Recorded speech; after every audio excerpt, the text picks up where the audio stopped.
नमस्कार, स्वागत है आपका ओम शक्ति टीवी में। मैं हूं आपके साथ नाज़नीन। भारतीय धर्म और संस्कृति में हाथी का बहुत ही महत्व है।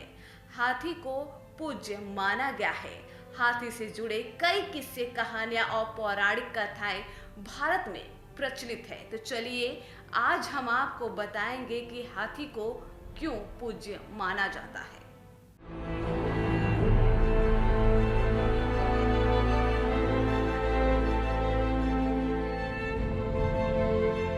भारतीय धर्म और संस्कृति में हाथी का बहुत महत्व है। हाथी को पूज्य माना गया है। हाथी से जुड़े कई किस्से, कहानियां और पौराणिक कथाएं भारत में प्रचलित हैं। तो आओ जानते हैं कि हाथी क्यों है पूज्य। इस कड़ी में हम आपको बता दें कि गाय की तरह हाथी भी प्राचीन भारत का पालतू पशु रहा है। खासकर दक्षिण भारत में प्राचीन काल में हाथियों की तादाद ज्यादा होती थी। ये उसी तरह है कि जिन देशों में घोड़े ज्यादा होते थे, वहाँ उनके लिए घोड़े महत्वपूर्ण होते थे। हिंदुस्तान में भी प्राचीन काल से ही राजा लोग अपनी सेना में हाथियों को शामिल करते आए हैं। प्राचीन समय में राजाओं के पास हाथियों की भी बड़ी बड़ी सेनाएं रहती थी, जो शत्रु के दल में घुसकर भयंकर संहार करती थी। इसलिए भी हाथी पूजनीय होता है। भारत में अधिकतर मंदिरों के बाहर हाथी की प्रतिमा लगाई जाती है। वास्तु और ज्योतिषी के अनुसार भारतीय घरों में भी चांदी, पीतल और लकड़ी का हाथी रखने का प्रचलन है। कहते हैं कि जिस घर में हाथी की प्रतिमा होती है, वहाँ पर सुख, शांति और समृद्धि बनी रहती है। हाथी घर, मंदिर और महल के वास्तु दोष को दूर करके यह उच्च स्थान की शोभा बढ़ाता है।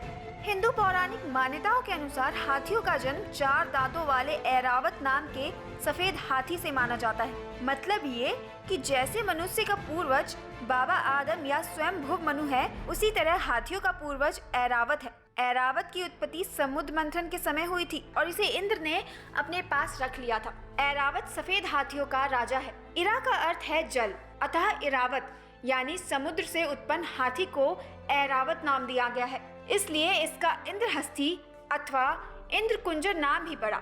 गीता में भी श्री कृष्ण कहते हैं कि हे अर्जुन, मैं हाथियों में ऐरावत हूँ। इस पशु का संबंध विघ्नहर्ता गणपति जी से है। गणेश जी का मुख हाथी का होने के कारण उनके गज, तुंड, गजानन आदि नाम है। इसलिए भी हाथी हिंदू धर्म में सबसे पूजनीय पशु माना जाता है। हिंदू धर्म में आश्विन मास की पूर्णिमा के दिन गज पूजा विधि व्रत रखा जाता है। सुख समृद्धि की इच्छा से हाथी की पूजा करते हैं लोग। हाथी को पूजना अर्थात गणेश जी को पूजना माना जाता है। हाथी शुभ शकुन वाला और लक्ष्मी दाता माना जाता है। इसके साथ ही हम आपको ये भी बता दें कि श्रीमद् भागवत पुराण के अनुसार हाथी द्वारा विष्णु स्तुति का वर्णन मिलता है। कहते हैं श्री सागर में त्रिकुट पर्वत के घने जंगलों में बहुत से हाथियों के साथ एक ही हाथियों का मुखिया गजेंद्र नामक हाथी भी रहता है। गजेंद्र मोक्ष कथा में इसका वर्णन मिलेगा।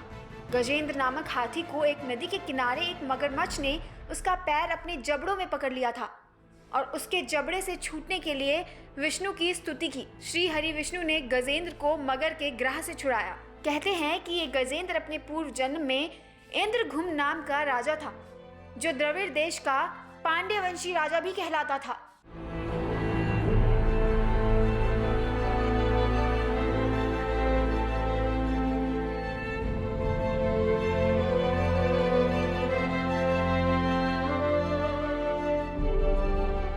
फिलहाल जानकारी में इतना ही।